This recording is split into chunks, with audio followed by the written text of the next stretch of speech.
There are many elements to respond to COVID as we enter the fall and winter months, as well as to help stop the spread. Testing, as you can see here, is one critical component, and our testing capacity is strong. We continue to be a top testing state on a per capita basis. As I mentioned last week, and as the governor said, our Stop the Spread initiative will be extended through at least December because it's a valuable resource for our residents and our municipalities impacted the hardest by COVID. We'll be living with COVID for many months. This level of testing with timely turnaround, less than 2 days on average, is one piece, but not the only piece of a strong foundation to identify individuals who've tested positive, their close contacts, to stop the spread and inform policy and practice.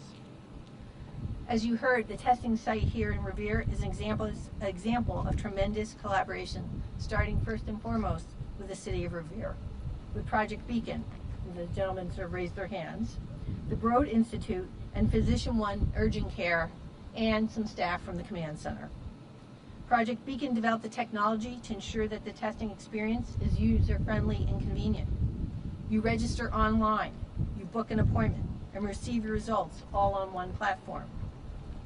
The Broad Institute, since the very beginning of the pandemic, has been a strong partner, ensuring residents of the Commonwealth have local access to PCR testing with a quick turnaround.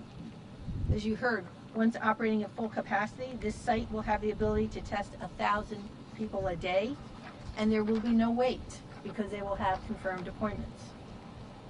We are using federal funding from the Paycheck Protection Program and Healthcare Enhancement Act to support this site. Our COVID enforcement and intervention team continues to collaborate with the most persistently high-risk communities across the Commonwealth.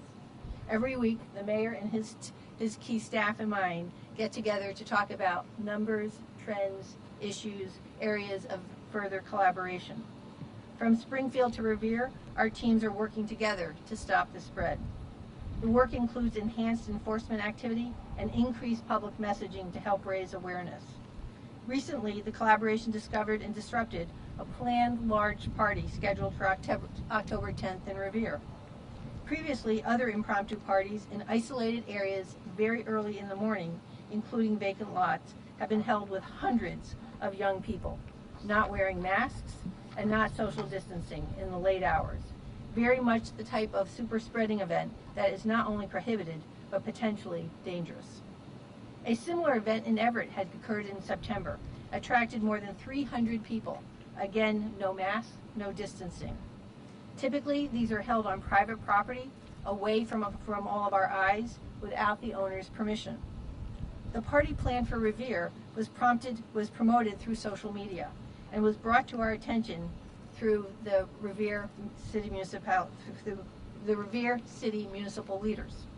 Working closely with them, the Massachusetts State Police identified the potential organizers and stopped the illegal party before it took place, and has interrupted future parties by this organizer.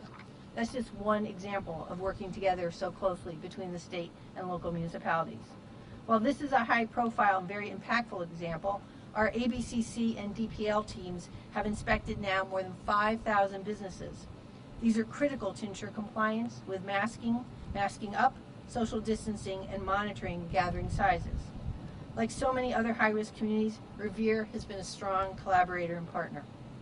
In addition to these enforcement activities, we have significantly increased our public messaging in multiple languages.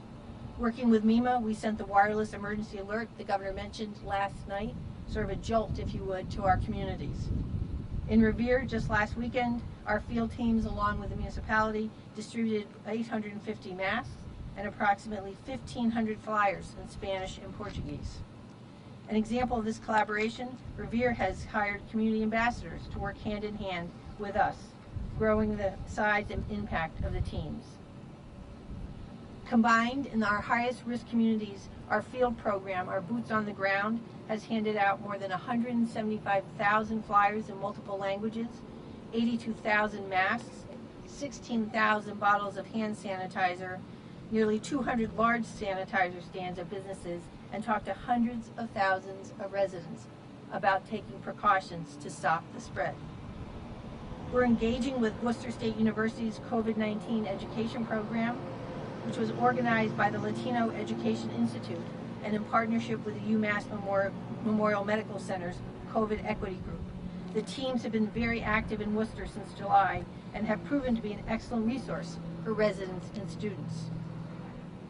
This collaboration extends to dozens of faith-based organizations, such as the Worcester Interfaith Council, multicultural groups such as the Southeast Asian Coalition of Central Massachusetts, and business owners in all of our communities.